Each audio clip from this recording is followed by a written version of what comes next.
देश में कोरोना संक्रमण की बढ़ती रफ्तार डराने लगी है। जी हां, कोरोना संक्रमण के सक्रिय केसों का आंकड़ा 6000 के पार पहुंच गया है। बीते 24 घंटे में 6 कोरोना संक्रमितों की मौत भी हुई है। केरल अब भी देश का सबसे प्रभावित राज्य बना हुआ है। यहां कोरोना के कुल 1950 केस हैं। बीते 24 घंटे में इसमें 144 का इजाफा देखा गया है। इसके बाद गुजरात में 822, दिल्ली में 686, महाराष्ट्र में 595, कर्नाटक में 366, उत्तर प्रदेश में 219, तमिलनाडु में 194, राजस्थान में 132 और हरियाणा में 102 कोरोना के मामले मिल चुके हैं। पिछले 24 घंटों में हुई मौतों की अगर बात की जाए तो केरल में 3 कोरोना संक्रमितों ने दम तोड़ दिया। एक की उम्र 51 साल, दूसरे की 64 और तीसरे की उम्र 92 साल बताई गई। तीनों ही पुरुष थे और तीनों को पहले से कई बीमारियां थीं। ऐसे ही कर्नाटक में भी 2 कोरोना संक्रमितों की मौत हुई। जान गंवाने वाले दोनों पुरुषों की उम्र 51 और 78 साल थी। ये दोनों भी स्वास्थ्य संबंधी परेशानियों से ग्रसित थे।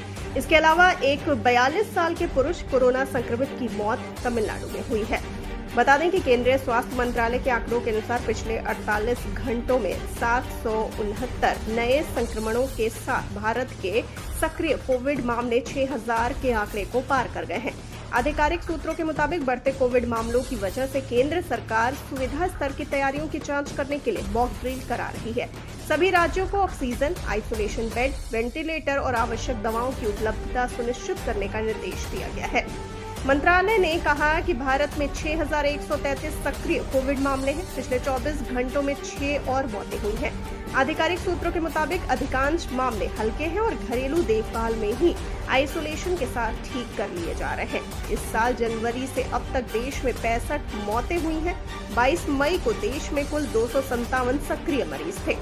बता दें कि इससे पहले 2 और 3 जून को स्वास्थ्य सेवा महानिदेशक यानी DGHS डॉक्टर सुनीता शर्मा की अध्यक्षता में आपदा प्रबंधन प्रकोष्ठ, आपातकालीन प्रबंधन प्रतिक्रिया EMR प्रकोष्ठ, राष्ट्रीय रोग नियंत्रण केंद्र NCDC, भारतीय आयुर्विज्ञान अनुसंधान परिषद ICMR, एकीकृत रोग निगरानी कार्यक्रम IDSP, दिल्ली में केंद्र सरकार के अस्पतालों के प्रतिनिधियों और सभी राज्यों, केंद्र शासित प्रदेशों के प्रतिनिधियों के साथ मौजूदा कोरोना स्थिति और तैयारियों का मूल्यांकन करने के लिए तकनीकी समीक्षा बैठकों की एक सीरीज आयोजित की गई थी।